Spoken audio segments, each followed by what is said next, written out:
Welcome to our channel. Today we how to log into Charles Schwab stock trading account, fast access step by step clearly. Begin by opening your preferred web browser. Type in the URL for the Charles Schwab website. Press the enter key to navigate to the site. Look for the login button, typically located at the top right corner.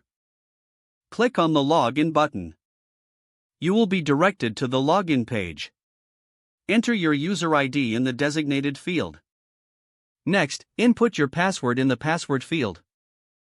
Double-check your entries for accuracy. If you're using a personal device, consider checking the box for Remember User ID. Once all fields are filled out, click on the Login button. Wait a moment as the system processes your request.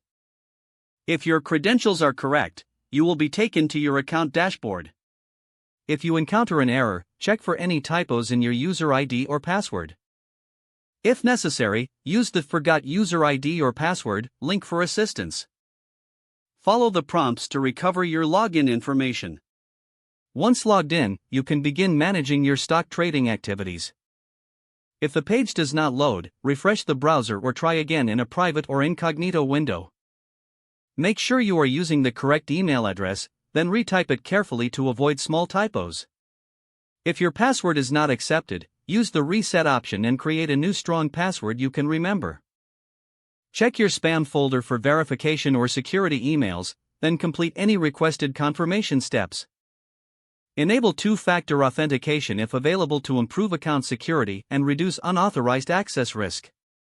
After signing in, review your profile details so your contact information and settings are accurate and current.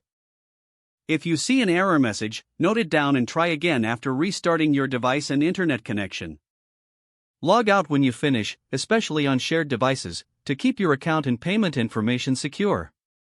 If the page does not load, refresh the browser or try again in a private or incognito window.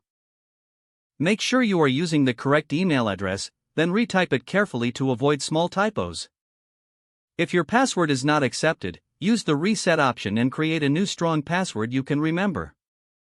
Check your spam folder for verification or security emails, then complete any requested confirmation steps. Don't forget to like this video and subscribe to our channel for more step-by-step tech guides.